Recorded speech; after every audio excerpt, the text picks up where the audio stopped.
Muy buenas tardes a todas las personas que se dieron el trabajo de llegar a acompañar a Mauricio.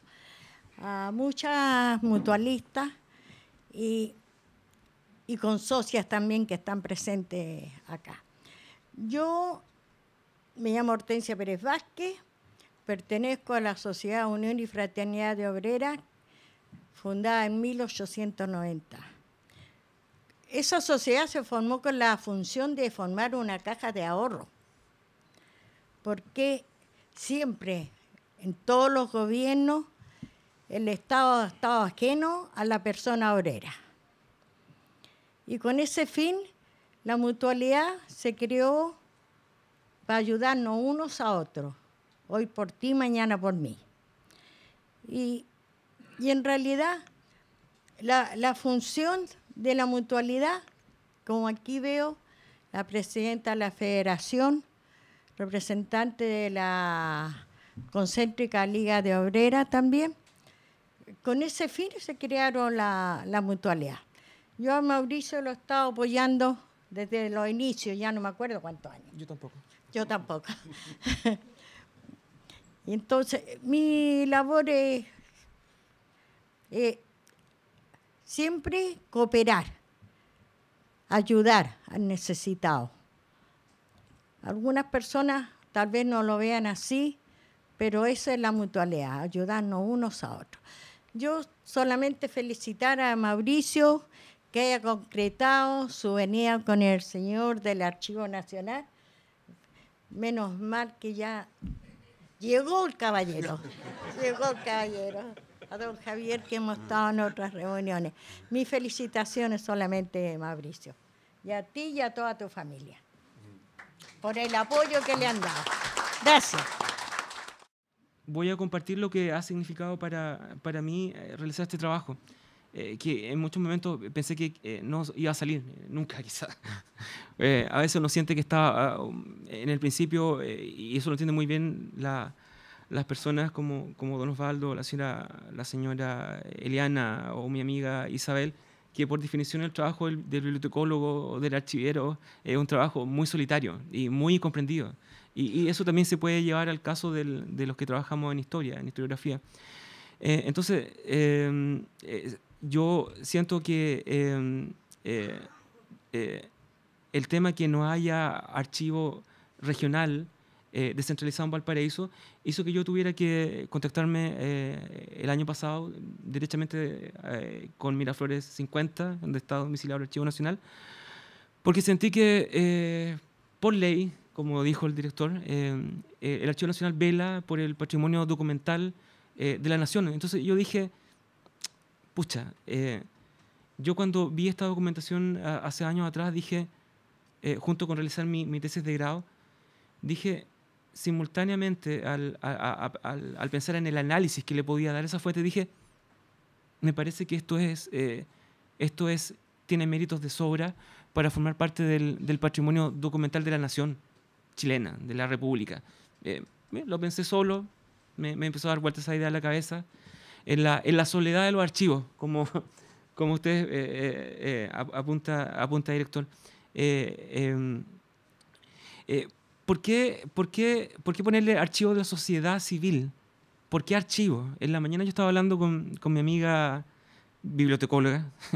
¿Será que uno siempre tiene amigos bibliotecólogos? Porque ¿será que uno tiene el interés por los libros? Parece. Y por ahí quizás viene un poco una relación interesada, parece. Hablábamos de la particularidad del trabajo de archivos y el valor cultural de los archivos. Hablábamos acerca de la condición de usuario común y corriente de uno como investigador, o como ustedes que van a pedir papelerío sobre las sociedades que está en el archivo de Matucana, el archivo de la administración. Y claro, para uno es muy fácil, como investigador, como estudioso, llegar al Archivo Nacional, llegar al hall, dejar su maleta afuera, llenar una ficha, caminar al regio salón de investigadores, ocupar su lápiz de mina, hacer la ficha, esperar un rato a que bajen a depósito, a buscar los documentos. Luego, después de un rato breve, muy breve, esos documentos llegarán en un carrito, y uno, habiendo completado su ficha, el libro llega a la mesa de estudio de uno, al gabinete, al escritorio.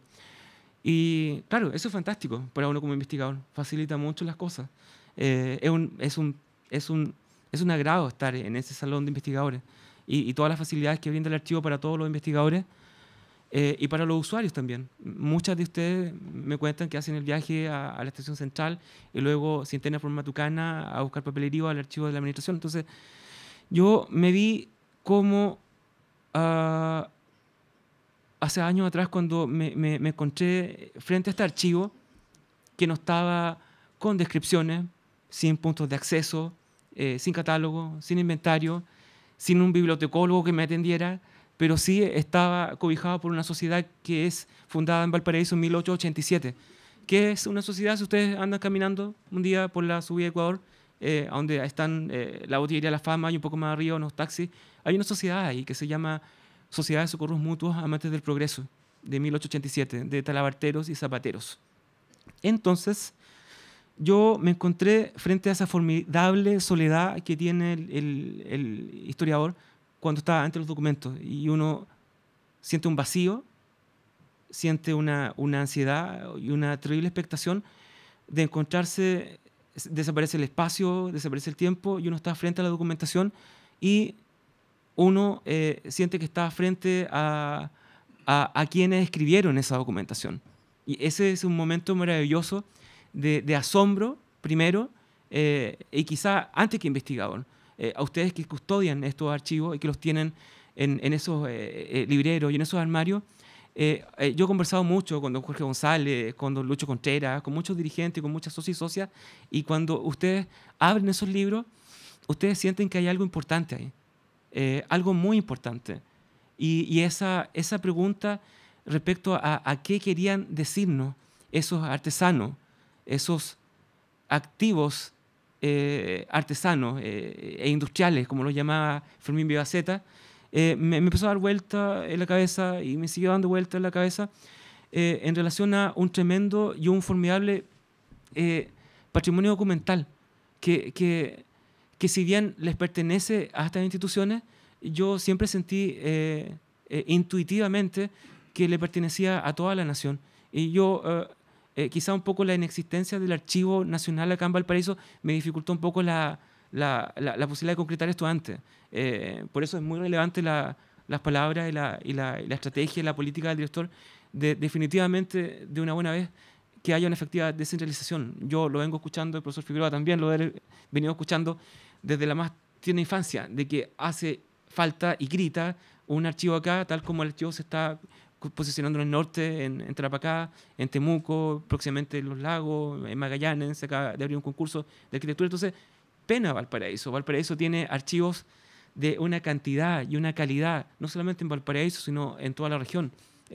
Formidable. Entonces, yo me encontré, ¿cómo poder explicar esto? Yo pensaba anoche, no eruditamente ni académicamente, y pinché un video del historiador Carlos Ginzburg, que vino al Festival al Foro de la Idea hace un par de años, y él contó cómo él había encontrado su papelerío. Él es un historiador italiano muy importante actualmente, y él tiene un clásico a esta altura que ha desbordado los límites de la historiografía. Ya es casi un bestseller que se llama El queso y los gusanos. Él se encontró con esa documentación en un archivo en Friuli, en Udine, a donde jugaba Pizarro, en esa ciudad cercanamente, y se metió a un archivo de la iglesia, y particularmente un archivo de la Inquisición. Y él encontró con unos frescos impresionantes, como buen italiano amante de la cultura, él se encontró con un archivo y unos armarios que contenían una documentación del tiempo de la Inquisición, que virtualmente no los había abierto nadie en mucho tiempo, y habían trabajado sobre ellos los inquisidores. Y después esa documentación había estado en legajos, en armarios, pero estaba perfectamente conservada. Y ahí el valor y el trabajo de eclesial, que ellos sí bien saben muy bien conservar sus propios archivos, y estaba dispuesto, esperando que llegara un investigador 50, 100, 200 años después. Entonces, le entregaron un catálogo, un instrumento de descripción, como ya he aprendido un poco a hablar en el lenguaje de los bibliotecólogos, que es una guía, un catálogo, donde figuraba un proceso al molinero Menocchio. Y él hablaba de una cosmogonía, de un queso de los gusanos, a partir del cual surgía la vida humana y la civilización. Era una particular teoría que a él le quedó dando vuelta, como suele pasar con nosotros los tipos de historia. Nos quedan dando vuelta ideas y la dejamos archivada, o bien en un cuadernito de nota o en la cabeza, sencillamente. Él le llamó mucho la atención que había una descripción de este molinero, y después de años a uno no dejan de darle y rondarle los personajes y los temas. Él volvió sobre ese archivo y se encontró que ese archivo contenía todo un proceso dedicado a la vida a la vida de Menocchio, el molinero, y hablaba de su vida, de cómo era él, de cuál era el mundo de él, y eso él lo convirtió en un excelente libro que ya desborda la disciplina histórica. A uno, ocupando la imagen del profesor Ginsburg en ese archivo, en esa región de Italia específica, a uno le pasa algo muy parecido cuando se encuentra con un archivo de esta naturaleza. Yo me encuentro con estos archivos en la subida Ecuador de Valparaíso, y abro un armario y me encuentro que los libros están ahí dispuestos, y uno se encuentra y dice, esto no lo ha tocado nadie. Y ese es un momento que muy también, probablemente, señora Eliana, director, uno siente una emoción muy particular cuando esa documentación no está ni descrita, ni catalogada, ni nada, y uno dice, ¿qué tarea hay aquí frente a uno? Yo siento que esa documentación estaba dispuesta ahí para que, no sé, en un momento alguien llegara. Tuve la suerte de poder llegar yo y que esta documentación se me presentara ante mi vista y me pudiera derechamente formar. Mucho del oficio que yo he aprendido en estos años se debe a la lectura, a la tarea central de un historiador, que es la interpretación. Háganse la idea como de un músico, de un pianista. Uno tiene una partitura y luego uno interpreta esa partitura. No es solamente el documento, es una recreación, una interpretación de ese tiempo llevado al tiempo actual. Eso tiene que ver con la contemporaneidad de la historia. Entonces yo me encuentro ahí frente a este archivo maravilloso, libros desde 1895 en adelante, y desde ahí yo podría haber perfectamente hecho la tarea de rigor de cumplir con mi tarea de titularme, pero resulta que conocí a un caballero que me impresionó, que es don Jorge González, que muchos de ustedes conocerán. Don Jorge González, toda la gente me decía, tienes que hablar con él. Él anda a la Avenida Argentina, a la Sociedad Santiago Díaz Gaete, y sube una escala larga. Él va a estar ahí el lunes a las 7:30, porque tiene reunión con sus socios, y están jugando a la rana, y están jugando a las cartas, y están compartiendo, como compartían los artesanos hace 150 años. Entonces yo me dirijo ese día lunes en la tarde, tengo una agradable conversación, y yo sé, aquí hay algo interesante. Y en vez de cerrarme a esa documentación, ahí a mí se me abrió todo un mundo en esa conversación con don Jorge González. En vez de una rama, de un tronco, se me abrieron toda una serie de ramas, de conexiones, y sentí que esta sociedad en particular era una posibilidad de proyectar ese mundo de 1850, de 1900 hacia el día de hoy. Y eso, aquí yo dije, ahí uno siente un santo temor. Yo me embarco en esto o me corro. Es cuando uno tiene que tomar decisiones en un sentido o en otro relevantes para la vida de uno. Yo dije, esto recubre toda la sociedad porteña desde 1855 en adelante. Y yo, una cosa que me impresiona hasta el día de hoy, y lo he conversado mucho con mi amiga Carolina, que me está tomando una fotografía ahora, la pregunta era, y esto es una muy buena pregunta que me hace Carolina siempre, y esto no lo había trabajado nadie antes, entonces no le importaba a nadie. Y yo, bueno, uno anda con esa pregunta que no es muy saludable para el intelecto y para el ánimo, pero resulta que yo digo, yo siento que esto es muy relevante. Yo siento que esto es patrimonio documental de la Nación, de la República, y esto de alguna forma, de la que sea, tiene que tener conocimiento del Archivo Nacional. Si no, ¿quién? Digamos. Por eso la insistencia, director, y lo molesto, digamos. Que siento que es comprendido bien por el director. tuvimos esa reunión y el director inmediatamente dijo, démosle curso a esto. Bueno, estamos hablando con el director del Archivo Nacional de Chile y supo la relevancia inmediatamente de la clase de documentación de la que estábamos hablando. Había dado cuenta que en el plano historiográfico esta capa social, o como yo he tenido la frescura de denominarla, porque a nosotros los historiadores nos encanta poner nombre a las cosas, como los científicos le ponen nombre a los insectos, le ponen un nombre científico. Yo he tenido la desfachatez, pero muy bien fundamentada, creo poder fundamentarlo bien, de denominar a este movimiento, a este mundo, como nuestra república de las artes y oficios. Siento que ahí hay un sello y hay una palabra clave que puede servir para dar cuenta del verdadero espíritu de este movimiento. Se está discutiendo, y hace 15, 20 años, acerca del verdadero carácter de este movimiento. Esto lo está desarrollando el profesor Sergio Grestoso en la Universidad de Chile, el profesor Gabriel Salazar, el profesor Mario Garcés, la profesora María Quillanes. Obviamente, he leído toda esa literatura, pero yo sentía que había que denominarle, y aquí viene un poco el tema de la interpretación, darle un sello personal, no siendo arbitrario, desde luego. Y yo, de acuerdo a toda la documentación que he leído, de acuerdo a toda la conversación, que es una cosa que hemos hablado mucho con la señora Eliana, del tema de la memoria, mucho de esto se debe a mucha conversación que he tenido con los productores de las fuentes, con don Jorge, con don Lucho, con doña Juanita Belda, estaría mucho rato diciendo los nombres propios de cada uno. Mucho he aprendido de la memoria que está escrita en esos libros. Ellos no lo escribieron para los historiadores cuando lo escribieron. Lo escribieron porque eran sus reuniones, porque eran sus actas, porque ahí siento que estaban poniendo sobre la mesa y formando un contrato social. Volvamos a Jean-Jacques Rousseau, 1740, la relación entre el individuo y la sociedad. Yo siento que eso es lo que estaba sobre la mesa. O sea, yo he tenido que volver a tomar una literatura que había dejado un poco de lado y he tratado de interpretar este movimiento desde los grandes referentes y pensadores, desde la política clásica. En ese caso, de quien yo me acompaño siempre desde Jean-Jacques Rousseau, así como mi gran amigo Juan Carlos Arellano, para su trabajo de Diego Portales, se acompañó de Maquiavelo.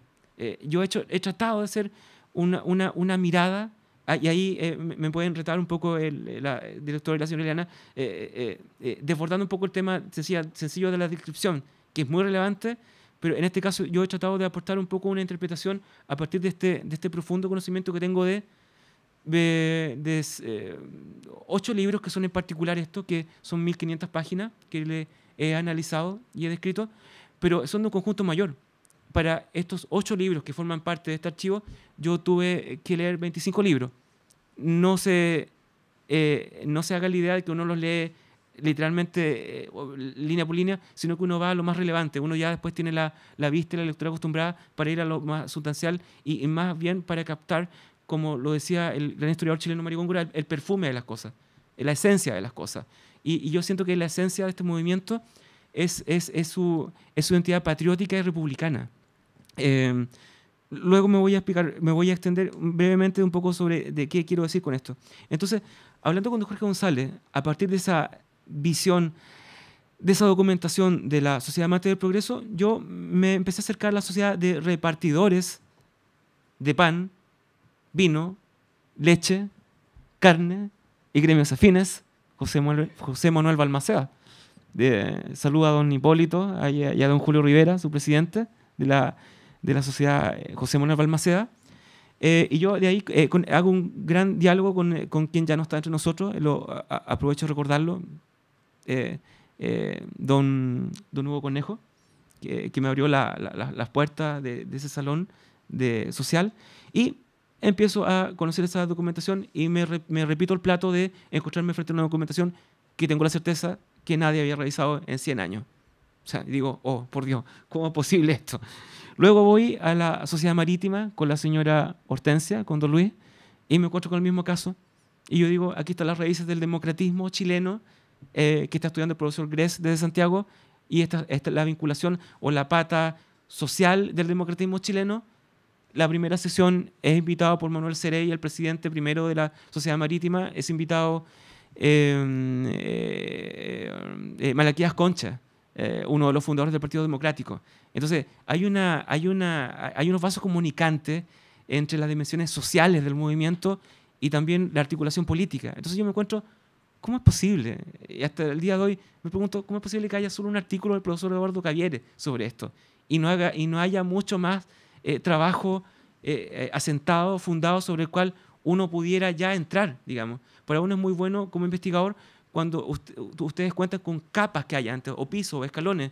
Aquí yo sentía que, salvo el monumental trabajo del profesor Gress para Chile sobre Valparaíso, había que hacer todo un trabajo de acupuntura que no estaba hecho. Entonces dije, bueno, voy a tener que encargarme de esta tarea. Me planteé la tarea hace unos cuantos años. Bueno, Sociedad de Repartidores de Balmaceda, Sociedad Marítima de Navegantes, Sociedad de Empaquetadores de Comercio, y Sociedad Unión y Fraternidad Obrera de la señora Hortensia. Con ese corpus documental yo digo, aquí hay que hacer algo. Se me empieza a formar la idea de que esto hay que preservarlo de alguna forma, describirlo, darle difusión, darle valor, representarlo, porque esta es, como decía Fermín Vivaceta, una joya de nuestro sistema republicano. Y ustedes podrán decir, ¿qué palabras más grandilocuentes? ¿Qué es esto de la república? ¿Qué es esto de la patria? Son cosas que están en los pórticos del Archivo Nacional arriba, y cuando uno levanta la vista dice Archivo Nacional de Chile, o ve las boletas República de Chile, y uno dice, ¿qué es esto? Bueno, estos trabajadores, estos artesanos, estos actores del mundo de los oficios, le intentaron, y siento que estuvieron muy cerca, si es que no lo hicieron efectivamente, de darle forma a una república de las artes y oficios, en la más nítida tradición proveniente desde la sociedad de la igualdad. Y aquí me hace falta, bueno, en otra oportunidad puede ser el profesor Esquella, que está trabajando un libro sobre el valor filosófico de la igualdad. Había cuenta que hay muchas sociedades que en Chile y en Valparaíso tenían el nombre de Sociedad de la Igualdad. Entonces, digo, está todo tirado sobre la mesa, hay que darle forma. Ese aprendizaje ha sido formidable con la gente, con el equipo del archivo. Se me han dispuesto todas las facilidades del mundo. El director dispuso de un completo equipo de técnicos, de profesionales, que yo siempre uno lo conoce desde afuera. Uno pide el libro, la ficha y se acabó. Pero en este caso pude pasar tras bambalinas. Conocí unos laboratorios fantásticos que tiene el Archivo Nacional, una digitalizadora, unos preparadores de los documentos. Y claro, uno dice, este es el tipo de tratamiento que tiene que tener esta clase de documentos. Entonces, afortunadamente se ha hecho esta alianza para poder revalorizar esta documentación. Y ahí el trabajo titánico, callado, silencioso, de todos los conservadores, restauradores, archiveros, estudiantes de bibliotecología, la persona que te recibe en el mismo archivo, que te hace la ficha. Hay todo un tremendo equipo silencioso, servicial, que está dispuesto para todo. Está dispuesto tanto para la usuaria, para los investigadores, todo el año de corrido. Entonces, me encuentro con esto y digo, esto forma parte, insisto en una idea que es la que me movió, la motora, esto forma parte del patrimonio documental de la Nación. Me acerco el año pasado a Santiago y, bueno, le reitero, tuve la venia del director, de la señora Eliana, del equipo, y le hemos podido dar forma a esto gracias al inapreciable apoyo de Israel Fortune, de mi director Javier Figueroa. Y quisiera ahondar un poco en qué significa esto. Yo te podría pedir, Israel, si pudiera abrir un documento de la Sociedad de Empaquetadores de Comercio de Valparaíso de 1906, que está dispuesta ahí para... Ese escáner puede ser, sí, si lo pudiera ampliar, Israel. Porque ya me veo que estoy hablando mucho, como de costumbre, y es mejor mostrar cosas. Vamos a los documentos, como diría el profesor Leonardo León Solís, con el que hablé hace un par de días atrás. Si fueras a la cabecera, Israel, eso, muchas gracias. Y si lo pudieras quizás ampliar un poco, no sé, se ve bien, ¿no es cierto? ¿Sí? Bueno, yo cuando me encontré con esta documentación, habla de una reunión de los empaquetadores en el Valparaíso del 18 de marzo de 1906, previo al terremoto, al formidable cataclismo que tuvimos, como dice la fuente, y habla de una reunión de los empleados empaquetadores de casas de comercio de Valparaíso. Les voy a leer un poquito. Viendo que este es un verdadero gremio obrero y que hasta la fecha se le ha dejado abandonado sin ayuda ni protección alguna, y no teniendo una sociedad siquiera que lo apoye moral y materialmente en caso de enfermedad o accidente en el trabajo, los abajo suscritos vienen a constituir una sociedad que perseguirá los siguientes fines. 1. Socorros mutuos entre sus asociados. Para esto nos comprometemos en contribuir con las cuotas necesarias del caso. Segundo punto. La institución llevará por nombre Sociedad de Empaquetadores. Tercer punto. Tratar por todos los medios posibles que el Congreso Nacional apruebe la ley sobre accidentes en el trabajo. Yo dije, estos empaquetadores me están haciendo la pega. Me están definiendo las tesis. En el fondo, quizás uno no hace más que reinterpretar una documentación que, en el caso de esto, claramente habla del sentido de formar una república justa. Volvemos a Jean-Jacques Rousseau, 1740, volvamos al discurso sobre los orígenes y fundamentos de la desigualdad entre los hombres, y las condiciones de una república justa tienen que ver con la igualdad, con la participación de los ciudadanos en la vida pública, con una república, en una patria que los acoge fraternamente y no establece distinciones odiosas entre quienes tienen y entre quienes no tienen, o cuando las distancias en cuanto a la repartición material es demasiado injusta.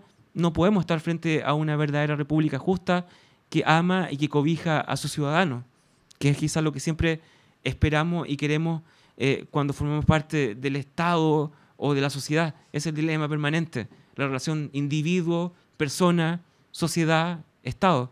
Y yo siento que estos empaquetadores, estas costureras, están pensando lo mismo, solo que están pensando este tema en otro lenguaje que yo estoy pensando que quizás no es un lenguaje tan anacrónico. El republicanismo habla sobre la igualdad, habla sobre la corrupción, habla sobre constituir una comunidad política. No en un sentido partidario. Yo siempre he sido muy estricto a ceñirme a la lectura de estos estatutos. Hay una cosa que a mí siempre me llamó poderosamente la atención. Ustedes se definen hasta el día de hoy como ni políticos ni religión dentro de sus salones. Pero esta es mi interpretación. Yo siento que en este punto, cuando ellos hablan de accidentes del trabajo al Congreso Nacional, están interpelando directamente al poder político. Y ahí estamos hablando de construir una república justa. O sea, en el fondo estamos hablando desde la polis, de las civitas, de la política, en sentido griego. No en sentido de partido político. A veces a nosotros nos emborrachamos un poco o nos emborrachan desde algunas partes creyendo que la política son los políticos. No. La soberanía popular de la sociedad reside en ellos.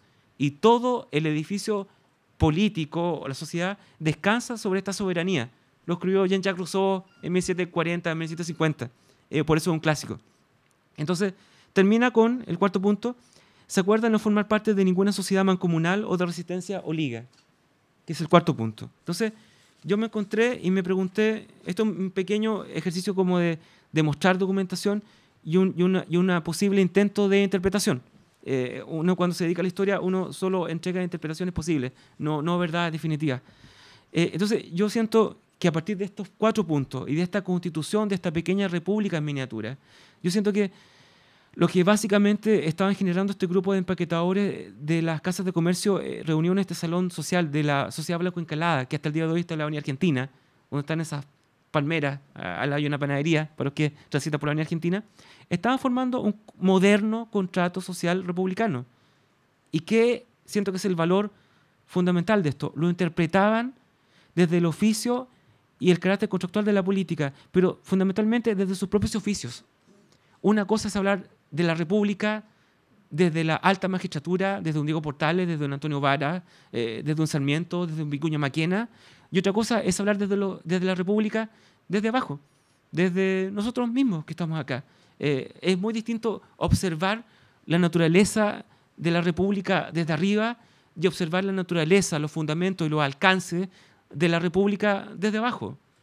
Es muy distinto situar el enfoque, situar el prisma desde abajo que desde arriba. Entonces, yo siento que lo central acá, y lo hemos hablado mucho con la señora Eliana, es el valor del oficio, es el valor del arte. ¿Qué querían ellos? Querían instruirse, querían formarse, querían considerar el trabajo como una obra de arte social que aporta al engranaje económico de todo el conjunto de la sociedad. Como estábamos hablando, señora Marta, en su taller el otro día, usted está formando la República al entregar boletas, al pagar el IVA, al generar un comercio, al hacer los trámites que permite que usted tenga su taller ahí en la avenida Pedro Montt con Francia. Usted está formando la República. Qué menuda cosa, digamos. Yo siento que eso todavía está dispuesto. Es una tradición olvidada. Esto tiene que ver con los silencios de la historia, como decía el historiador francés Jules Michelet. Tiene que ver con un olvido del que habla... y aquí siento algo que faltó cuando yo hice mi trabajo primero, mi primer estudio.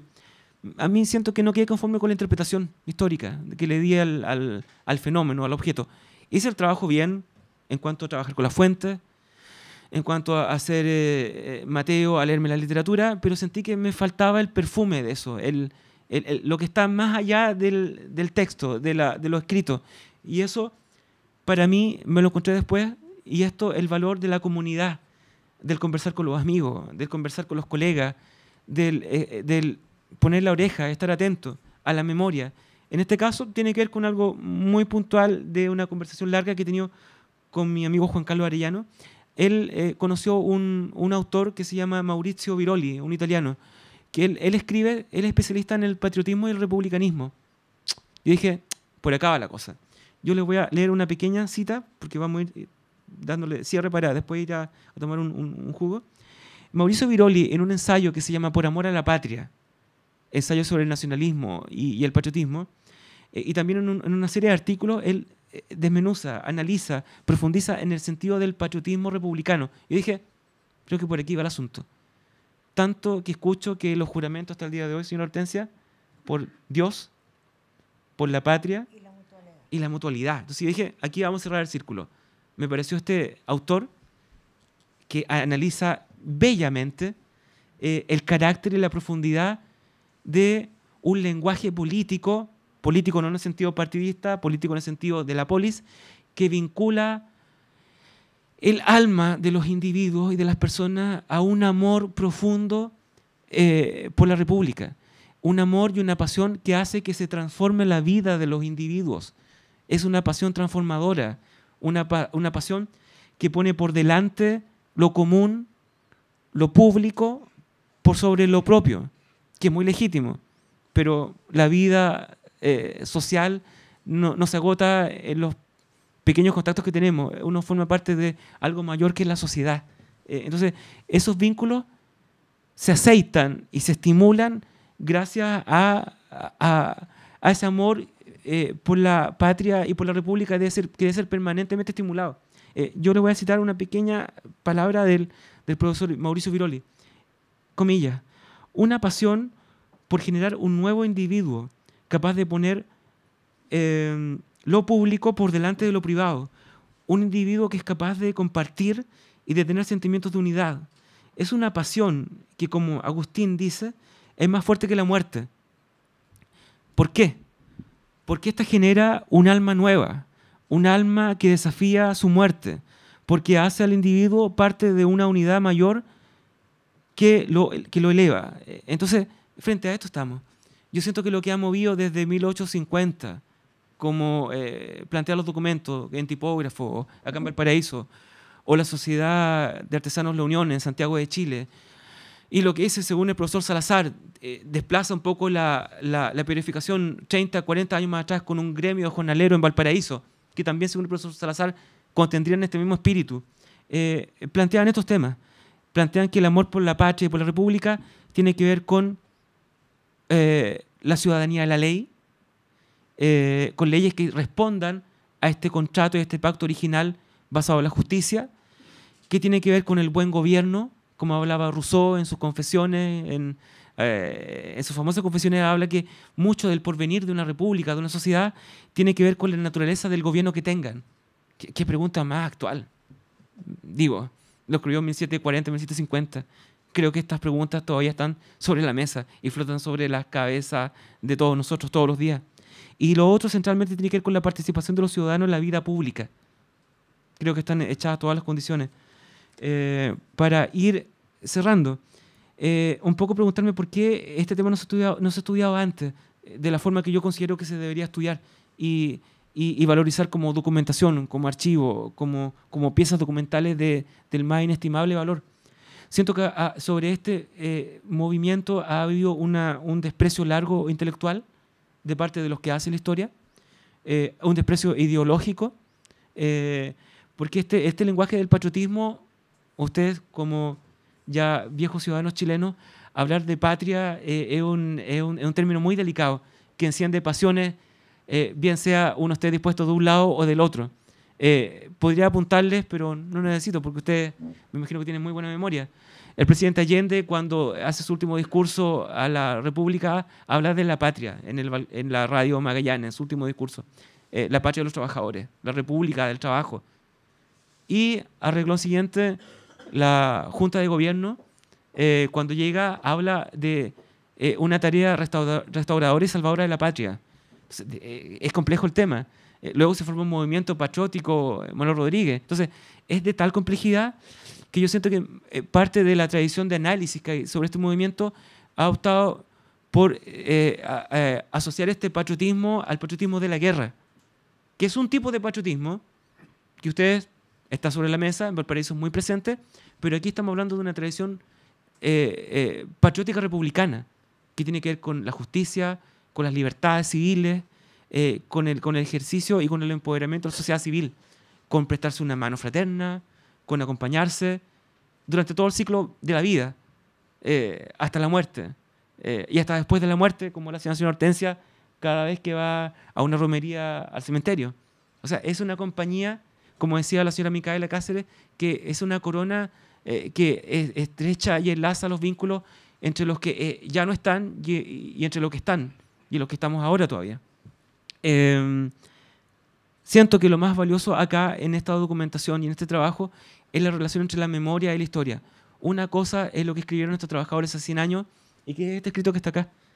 Ellos no lo escribieron pensando en nosotros, pero afortunadamente tenemos la gracia de que ellos tenían, aparte de una buena letra y de una maravillosa caligrafía, han dejado testimonio de la vida pública que está contenida en esas maravillosas sociedades que he tenido la dicha de conocer todos estos años. Bueno, muchas gracias, reitero, por habernos acompañado. Fue una presentación bastante especial con un tono bien confesional casi y bien fraternal, y siento que es el tono que ha tenido siempre el movimiento. Queda mucha tarea por hacer, director, y hay que abocarse a la tarea porque esto es solo el inicio de algo que va a requerir mucho más tiempo para que se llegue a concretar, pero ya estamos dando los primeros pasos en esto. Nuevamente le agradezco a todos y démonos todos un gran aplauso. Gracias por venir.